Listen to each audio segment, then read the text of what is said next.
प्यारे दोस्तों, ये कहानी है एक जादुई पतंग। अहमद एक ज़हीन मगर शरारती बच्चा था। उसे पतंग उड़ाने का बहुत शौक़ था, मगर उसके पास हमेशा आम सी पतंग होती थी। गली के दूसरे बच्चे बड़ी बड़ी खूबसूरत और महंगी पतंगें उड़ाते थे, जिन्हें देखकर अहमद के दिल में भी ख्वाहिश पैदा होती कि काश इसके पास भी कोई ख़ास पतंग होती। एक दिन अहमद का दोस्त हमज़ा उसके पास आया और बोला, अहमद, क्या तुम्हें जादुई पतंग चाहिए? जादुई पतंग? अहमद हैरान हुआ। हाँ, ये ख़ास पतंग है जो खुद उड़ती है और कभी कटती नहीं। हमज़ा ने एक पुरानी मगर चमकदार पतंग निकाली। अहमद पहले तो हंसा, मगर फिर हमज़ा ने सरगोशी में कहा, ये मुझे मेरे दादा जान ने दी थी, जो बहुत बड़े पतंगबाज थे।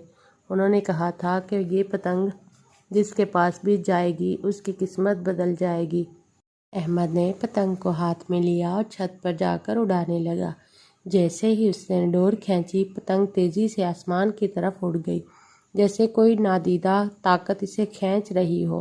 हैरत अंगेज़ तौर पर अहमद की पतंग सबसे ऊंची उड़ने लगी और गली के सब बच्चे हैरत से देखने लगे।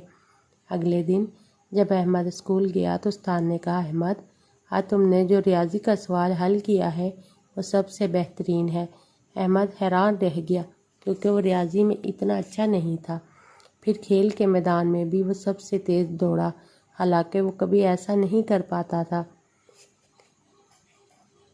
दोस्तों के साथ मेहरबानी करना।